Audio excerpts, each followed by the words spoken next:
And William then McCray. I think this is probably Bob Beaulieu coming through here, up there. William McCray.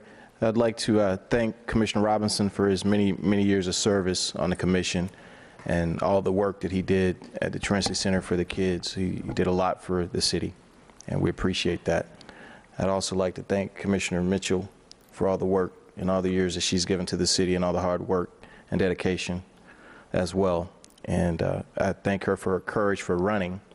I wish she would have had more time to campaign. It might have been different. So we thank you for that, because commitments were made to the community that would not have been made if you would not have had the courage to run. Now, to the community, we have the two new commissioners that look like they're in here, and I've spoken to everyone on this dais here and outside. There are continuing racial problems within the city. I will give you an example. A sanitation worker named Marvin Payne was on a last chance agreement. He had an automated garbage truck, and he picked up a garbage can and it cracked a recycle bin.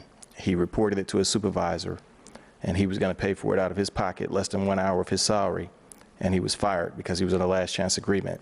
There's about 6 employees in the sanitation department on a last chance agreement, all of which are black except for 1 white employee. All of the ones who've been terminated have been black. This may not be of interest to you, but it's of interest to the community. This dais is much more diverse than the police department and the fire departments, and I don't think that it has the courage to change that. It hasn't shown the community or this city that it is willing to make the changes that are necessary to make this city what it should be and what it can be, but it doesn't seem like it will be. The black supervisors at the police department are being harassed. They're being bothered. They're being messed with. What you need to do is you need to call some of them aside and talk to them individually and ask them off the record if they'll tell you. But it is still a continuing pattern that this city does not seem to be able to get past. You won't hire them, but you will fire them. It's a shame. It's disgraceful. And it's only a matter of time before Ferguson comes here or something of that nature. And it's unfortunate because it doesn't have to. And people like myself have been speaking about this for a long time. And I guess you guys just don't believe it until it happens, and then you're going to be screaming, "Oh God, it shouldn't be like that." Why? Because you're not doing your jobs. You don't have the courage to make the proper changes to make this city what it should be. And you, Mayor, you have the power to order the department heads to stop the racism, stop the terminations, stop the harassment, because it is racism, and it's not hidden. It is overt. It is in your face.